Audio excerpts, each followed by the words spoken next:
Meanwhile, out in Cheney, Washington, a parents' rights group is upset with something that it kind of feels like this was last year's complaint, but then you realize for the places that say, oh, the crazy policies of Seattle will never come and impact us here, then they realize, oh, no, it just took a little bit longer than maybe they had realized.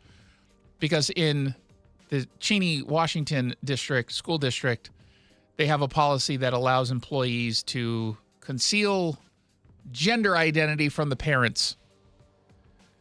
And now they're pushing back. This courtesy of the Crisis in the Classroom team.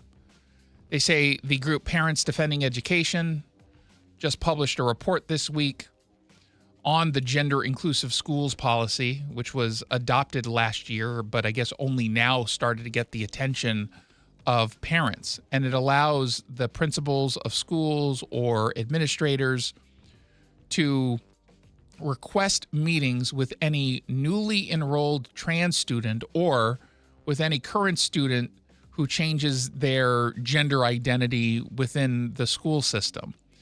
And the policy will determine a student's, quote, preferences regarding family involvement before there's any kind of contacting of the parent, and whatever it is that the kid asks for, they will go ahead and abide by. Now, does that get in the way of a healthy relationship between a kid and his or her parents, or their parents?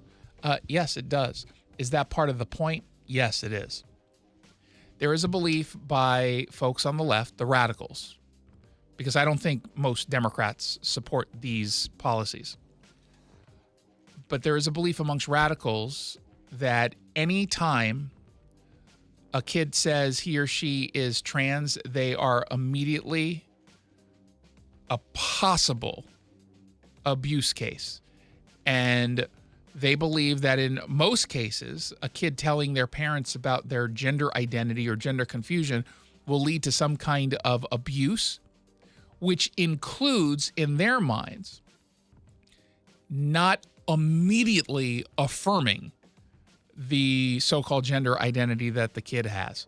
Meaning if Timmy comes out and says, I like to be Tammy, you're supposed to immediately say, oh, okay, Tammy, you want to go shopping for dresses? You're supposed to immediately affirm.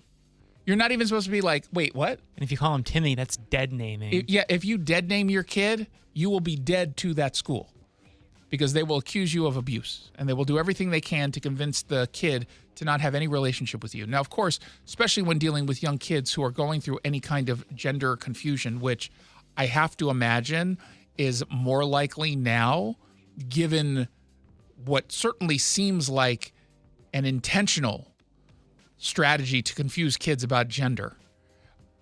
Like, they would be better off having conversations with their parents. And if they truly are trans, or they're simply gay or lesbian, they're definitely better off having a good relationship with their parents.